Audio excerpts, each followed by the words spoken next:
को संगम कर देता है।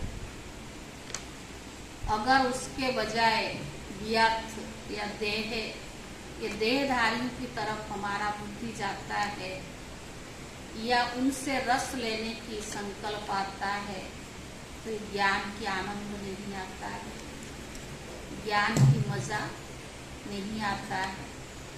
तो बाबा ने कहा विनाशी कमाई का ख्याल नहीं करो और अविनाशी कमाई में लग जाओ और ज्ञान रत्नों से खेलो भी और ज्ञान की मजा भी लो। तब बाबा ने कहा ब्राह्मण जीवन का मजा जो अतीन्द्रिय सुख का है तो उसका आप अनुभव कर सकेंगे। दूसरा बाबा ने कहा ये अविनाशी कमाई है, इस अविनाशी कमाई करने का विधि क्या है।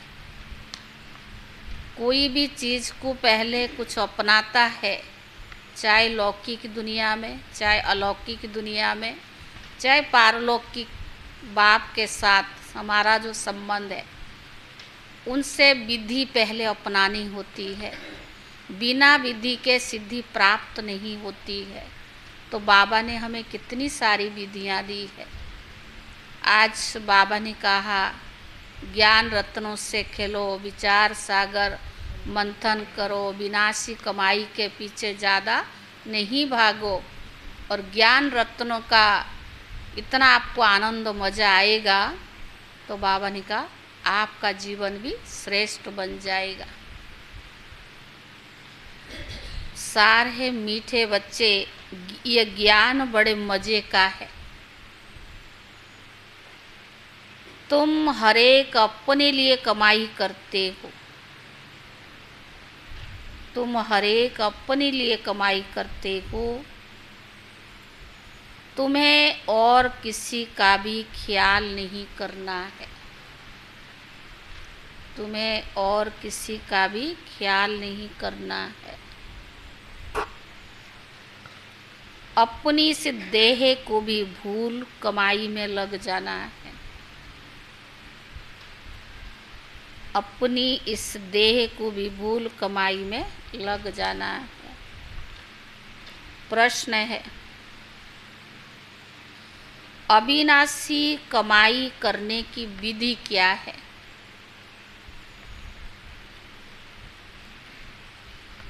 इस कमाई से वंचित कौन रह जाता है। अविनाशी कमाई का विधि क्या है, इस कमाई से वंचित कौन रह जाता है।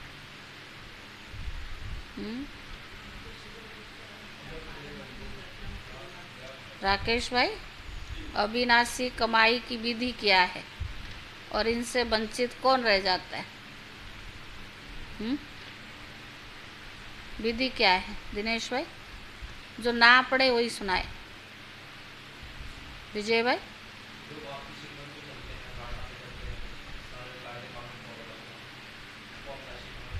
और विधि क्या है। यथार्थ याद करते। अजय भाई,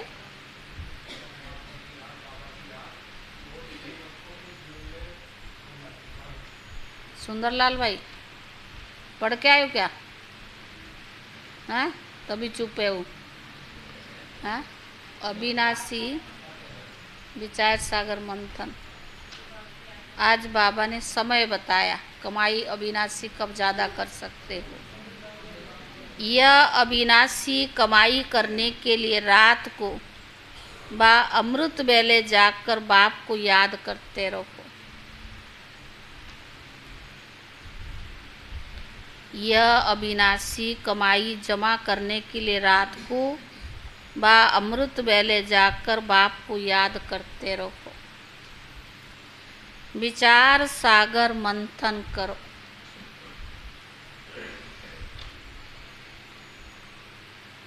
कमाई में कभी उबासी या नींद नहीं आती है। आती है अमृत वेले नींद, बड़ा अच्छा टाइम होता है। दुनिया वाले तो उस समय सोते हैं खूब मज़े में। तो बाबा ने कहा अमृत वेले जाकर बाप को याद करते रहो, विचार सागर मंथन करो। कमाई में कभी उबासी या नींद नहीं आती। तुम चलते फिरते भी बाप की याद में रहो तो हर सेकंड कमाई है। चलते फिरते भी बाप की याद में रहो तो हर सेकंड में कमाई है। तुम्हें इंडिपेंडेंट अपने लिए कमाई करनी, दूसरों को नहीं देखना। तुम्हें इंडिपेंडेंट अपने लिए कमाई करनी है। जो उस विनाशी कमाई में लोभ उसमें ज़्यादा जाते, वे इस कमाई से वंचित हो जाते हैं। जो उस विनाशी कमाई के लोभ में ज़्यादा जाते, वो इस कमाई से वंचित हो जाते हैं।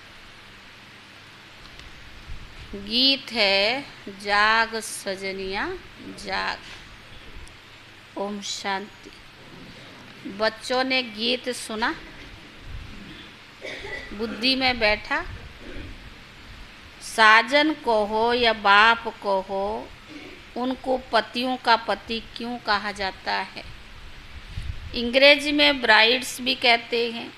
साजन को ब्राइड ग्रुप कहते हैं। वह है निराकारी साजन। यहाँ साकारी साजन की कोई बात नहीं। निराकारी साजन को भी सजनी जरूर चाहिए, नहीं तो निराकार साजन भी सजनी बिगर रचना कैसे रचे? बच्चे जानते हैं कि निराकार किस सजनी द्वारा रचना रचते हैं। वह परम पिता परमात्मा इनमें प्रवेश कर सभी को जगा रही है। बराबर नवयुग अर्थात सतयुग सचखंड में जाने के लिए हम यहाँ आए हैं। पुराना युग कहा जाता है कलियुग को ना, तो तुम बच्चों को अब अनुभव हो रहा है। यहाँ हम आए हैं ज्ञान सागर के पास रिफ्रेश होने के लिए, सन्मुख धारण करने के लिए। बच्चों को सन्मुख जितना मज़ा आता है उतना सेंटर्स पर नहीं।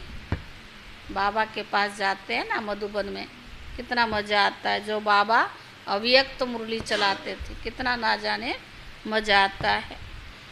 तुम बच्चे सन्मुख हो और सेंटर्स वाले तो दूर है।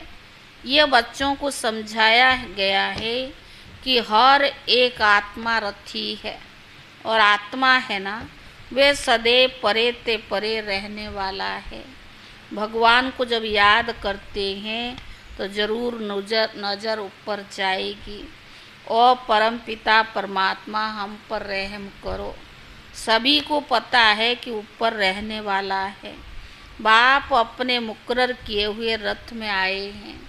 कहते हैं मैं कल्प कल्प इसमें रथी हूँ, क्योंकि इस ब्रह्मा रथ द्वारा ब्राह्मण कुल स्थापन करता हूँ।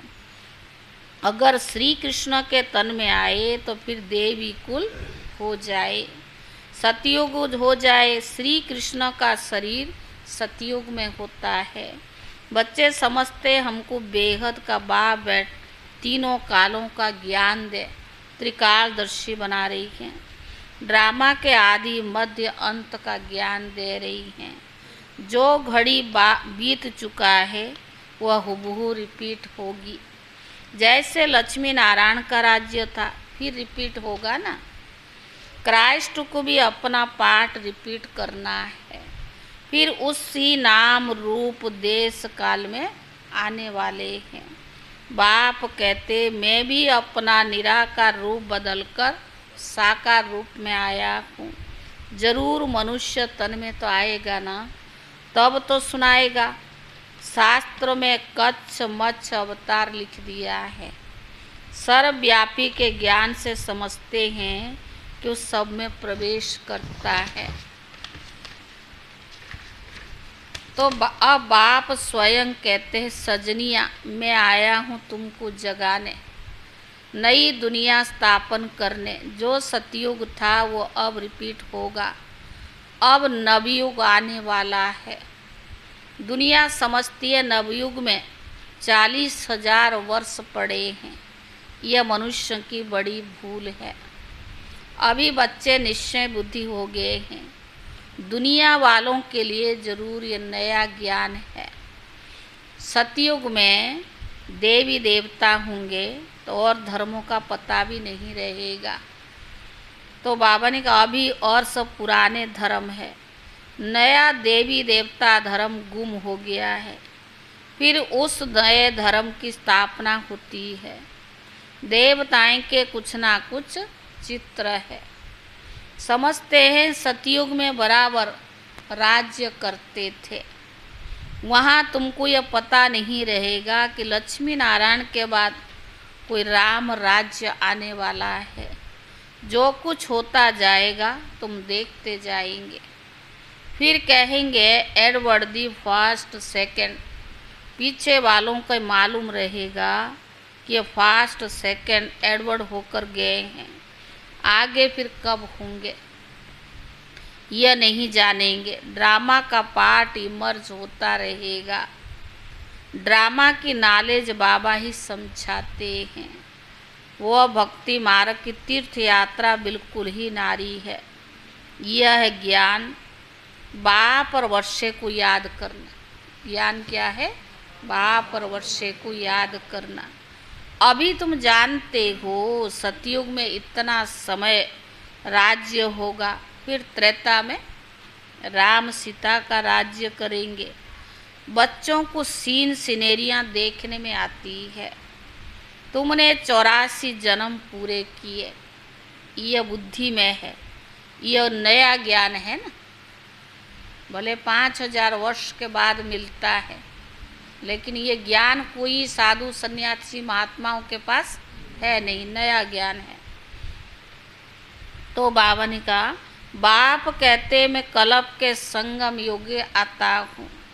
इस संगम पर परमात्मा रथी बना है, हम रथी आत्मा को वापिस ले जाने। हम सब रथी है, अपने को आत्मा समझना है। तुम बच्चे घड़ी घड़ी भूल जाते हो। हम आत्माओं ने 84 जन्मों का पाठ बजाया। अब बाबा आया है, हमको सारा राज समझाते हैं। पति से आप समान पावन बनाते हैं। यह बेहद का बाप एक ही है जो बच्चों को आप समान बनाते हैं। लौकिक बाप कभी बच्चों को आप समान नहीं बनाते हैं। एक ही बाप के बच्चे कोई कारपेंटर होंगे तो कोई सर्जन होगा, कोई इंजीनियर भी होंगे। यहाँ ऐसा नहीं है। यहाँ तुम सभी मनुष्य से देवता बनते हो। तुम बैरिस्टर सर्जन आदि नहीं बनते हो। तुम जानते हो परम पिता परमात्मा हमको पढ़ाते हैं, जिससे हम पढ़कर सो देवता बनते हैं। ऐसा स्कूल कहाँ भी नहीं देखा होगा। देखा? द्वापर से लेके ये कलयुग अंत तक अभी संगम युग पर पता पड़ा, लेकिन ऐसा स्कूल कहाँ नहीं देखा होगा। जब कहें हम सो देवता पद पाने के लिए पढ़ रही हैं, दिन प्रतिदिन वृद्धि होती रहती है। फिर मकान की वृद्धि को पाते जाएंगे। बच्चों का प्रभाव निकलेगा, बहुत बुलाएंगे। यहाँ आकर हमको मनुष्य से देवता बनाने का राजयोग सिखाओ। बहुत वृद्धि होती जाएगी। बाप फिर बच्चों को कहते रात को अथवा अमृत वेले को जागो, इसमें बहुत कमाई है। मनुष्य जो बहुत कमाई करने की शौकीनी होते हैं, उनको रात को भी ग्राहक मिल जाते है ना। गुलजार दादी हमेशा उदाहरण देते थे। ट्रेन चलती रहती है, स्टेशन पर खड़ी रहती है, कभी तो चाय बेचने वाला को अपना नींद भी त्याग कर देता, कमाई है ना। और सोने वाले पैसेंजर सोए रहते हैं, पर वो आवाज़ लगाता ज़रूर है। 2-4 पी लिए तो उसकी कमाई हो गई। तो बाबा ने कहा किसी को लॉटरी मिलती है तो भी नींद उड़ जाता है। तो बाबा हमें कितना बड़ा बादशाही दे रहा है, कितनी बड़ी प्राप्ति करा रहा है। अगर ये याद रहे तो उबासी भी नहीं आएगी। तो बाबा ने कहा मनुष्य बहुत कमाई करने की शौकीन होते हैं, उनको रात को भी ग्राहक मिल जाते तो जागते हैं। मनुष्य को संपत्ति 24 घंटा मिल जाए तो अपनी नींद भी फिटा देवे। कलयुग है ना। तो बाबा ने कहा कमाई में फिर नींद नहीं आती है, कमाई नहीं होती तो बाबा ने क्यों कहा, यहाँ भी तो ऐसा होता है ना। हाँ, चाहे मुरली सुन रहे, योग कर रहे हैं, नींद क्यों आता है? क्योंकि प्राप्ति का हमको नहीं है। हाँ, अनुभव नहीं है, वो प्राप्ति का हमें अनुभव नहीं हुआ है। नहीं तो बाबा तभी तो बोला ना ज्ञान बड़े मजे का है। तो बाबा ने कहा कमाई में बहुत खुशी होती है, पैसे बढ़ाने का मनुष्य प्रयत्न करते हैं कि हम सुखी रहे, बाकी पेट तो एक पाँव रोटी ही मांगता है। पेट क्या खाता है? गरीब खाता है पुलाव और ये खिचड़ी, और साहूकार खाता पुलाव। है तो पेट भरने के लिए मामला ना। तुम बच्चों को इस समय ममत्व नहीं, दुनिया में ममत्व नहीं रखना है, ज़्यादा लोभ में ही वे नहीं जाना है, उनमें भी बुद्धियोग भागता है, फिर अविनाशी कमाई से वंचित हो जाते हो। नहीं तो इस कमाई का बहुत ख्याल रखना है। तुम्हारी कमाई सेकंड बाई सेकंड है। फिर अगर चलते फिरते बाप को याद करो तो बहुत भारी कमाई है। और कमाइयाँ ऐसे चलते फिरते होती है क्या? तो बाबा ने कहा यह तो वंडरफुल कमाई है। इंडिपेंडेंट अपने लिए कमाई करते हो। लौकिक बाप को बच्चों का ख्याल रहता है, बच्चे खुश रहे और खाते पीते रहे। इसमें बाल बच्चों का ख्याल नहीं रहता है। उसमें लौकिक बाल बच्चों का ख्याल रहता है, और यहाँ अपने लिए कमाना है। ये कमाई अविनाशी है और अपने लिए हम जो कर रही हैं, अपने लिए 21 जन्मों की कमाई कर रही हैं। कैसे मज़े का ज्ञान है। हर एक बच्चे को अपने लिए कमाई करनी। बाल बच्चे मित्र संबंधियों को भी याद नहीं करना है, अपनी देह को भी याद नहीं करना है। बाबा को भले इस देह में आना पड़ता है, परंतु बाबा तो देही अभिमानी है। इस समय देह में आते हैं, आकर तुम आत्माओं को नॉलेज देते हैं अथवा सहज कमाई का रास्ता बताते हैं। अगर तुम प्रैक्टिस करते रहो तो बहुत कमाई कर सकते हो। बाबा भी प्रैक्टिस करते हैं। बाप को याद करो तो आदत पड़ जाती है। अपने को भूल शिव बाबा याद रहता है, क्योंकि शिव बाबा की इनमें प्रवेशता है। यह बाबा समझता है मैं ब्रह्मांड का मालिक हूँ। लौकिक बाप के बच्चे को रहता कि ना कि हम बाप की मिल्कियत के हकदार हैं। तो इस ब्रह्मा बाप को भी रहता कि हम भी ब्रह्मांड का मालिक हैं। बाबा की प्रवेशता है ना, तो वो नशा रहता हम ब्रह्मांड के मालिक है, प्रॉपर्टी का भी मालिक हूँ। शिव बाबा खुद तो विश्व का मालिक नहीं बनते, मैं ब्रह्मांड का मालिक और विश्व का मालिक बनता हूँ। किसको खुशी रहता? ब्रह्मा बाबा। बाबा सिर्फ ब्रह्मांड का मालिक है और तुम बच्चे विश्व का भी मालिक बनते हो। राजा चाहे प्रजा, समझते हम विश्व का मालिक है, जान गए हम विश्व का मालिक है।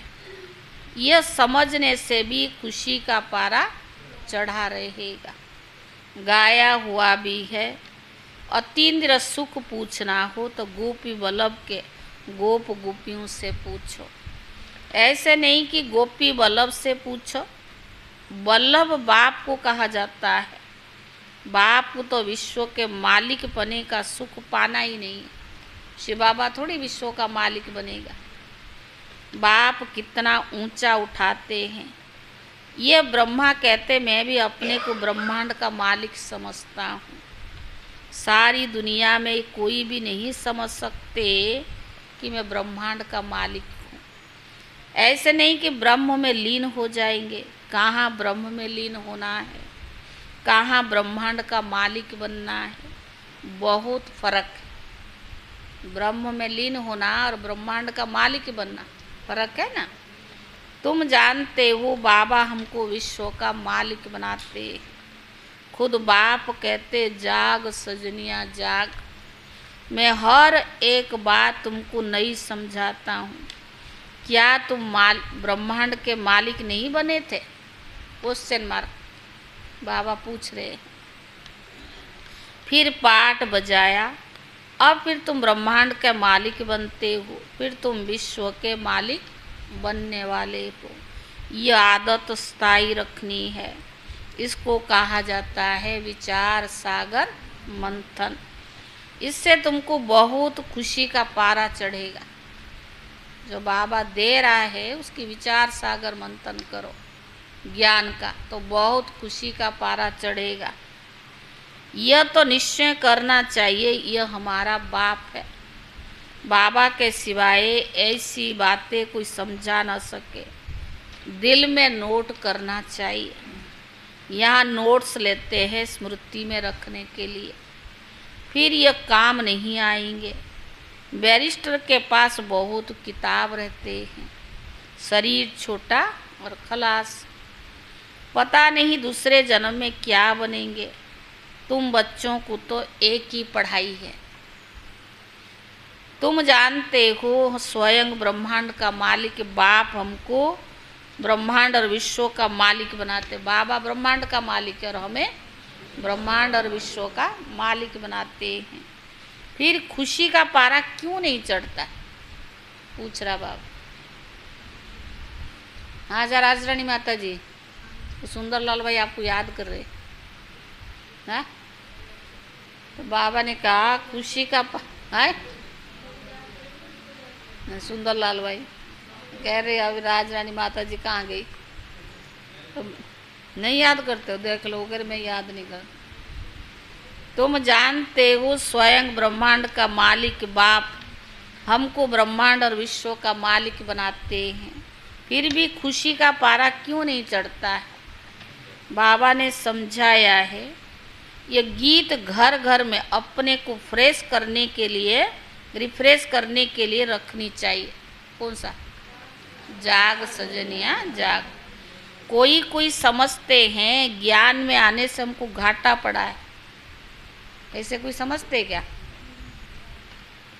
कोई परिस्थिति आई, कोई अनहोनी हुआ तो कहते ज्ञान में नहीं आए थे ना, अच्छे थे, और ज्ञान में आए तो हमें घाटा पड़ा।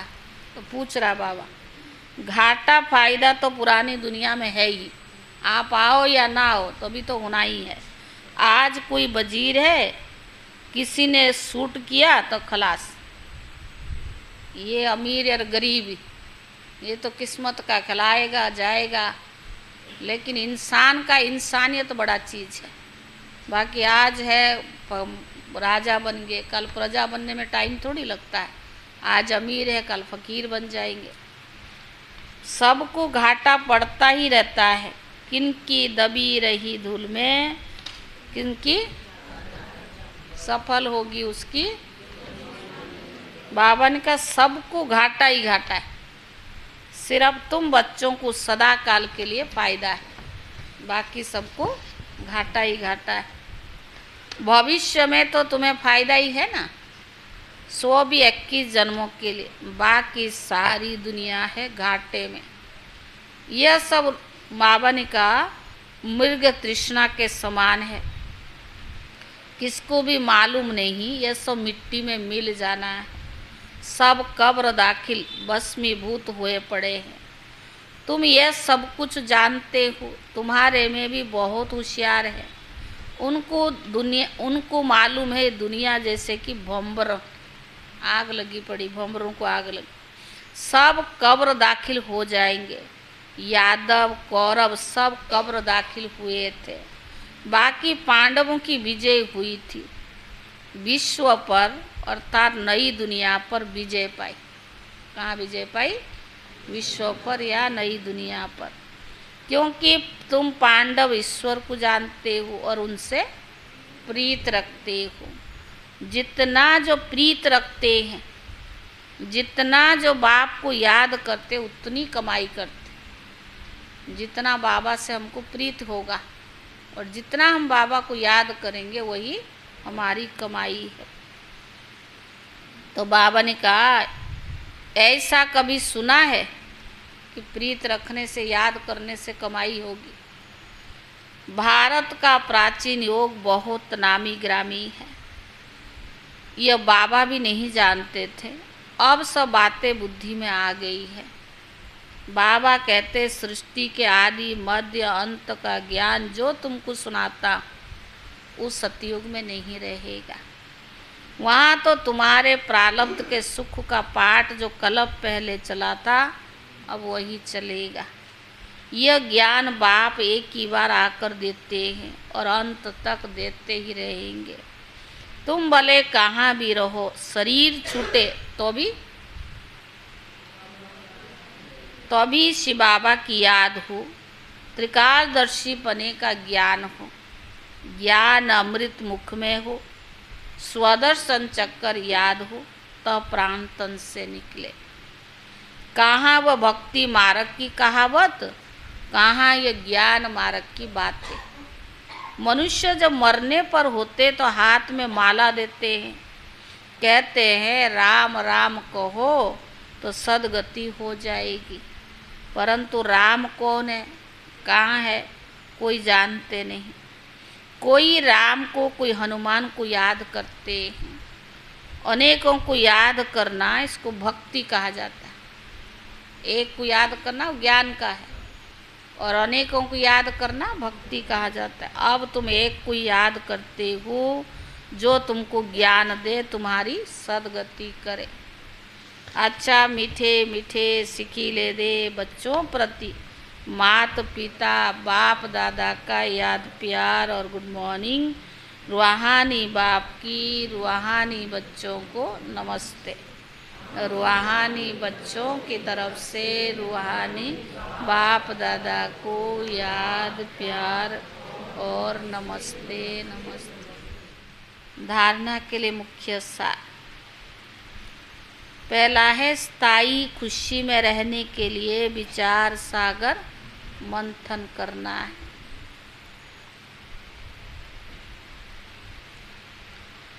स्थायी खुशी में रहने के लिए विचार सागर मंथन करना है। नशे में रहना कि हम ब्रह्मांड और विश्व के मालिक बनने वाले। नशे में रहना कि हम ब्रह्मांड और विश्व का मालिक बनने वाले। दूसरा, एक बाप से सच्ची प्रीत रख कमाई करनी है। एक बाप से सच्ची प्रीत रख कमाई करने वाले।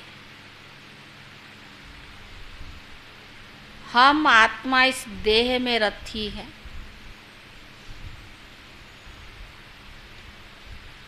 रथी समझ देही अभिमानी बनने का अभ्यास करना है।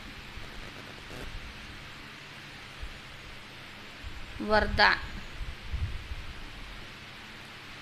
नए ते नए ऊंचते ऊंचे संकल्प द्वारा, नए ते नए ऊंचते ऊंचे संकल्प द्वारा नई दुनिया की झलक दिखाने वाले श्रेष्ठ आत्मा भव।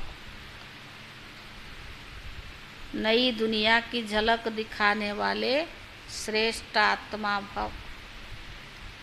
नया दिन, नया रात सब कहते हैं।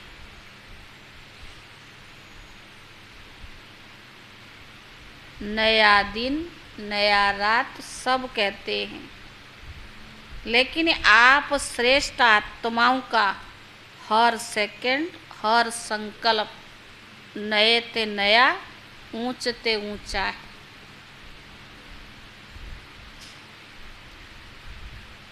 नए ते नया और ऊंचे ते ऊंचा है। अच्छे ते अच्छा रहे तो चारों ओर से नई दुनिया की झलक देखने का आवाज फैलेगा। अच्छे ते अच्छे रहे तो चारों ओर से नई दुनिया की झलक देखने का आवाज फैलेगा और नई दुनिया आने की तैयारी में जुट जाएंगे। जैसे स्थापना के आदि में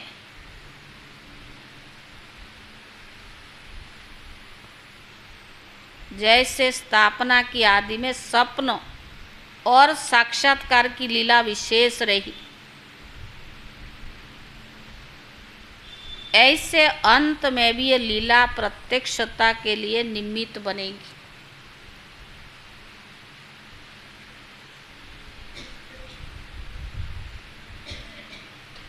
स्लोगन: मायाजित बनना है तो बाप को ही अपना कंपेनियन बनाओ और उसकी कंपनी में रहो।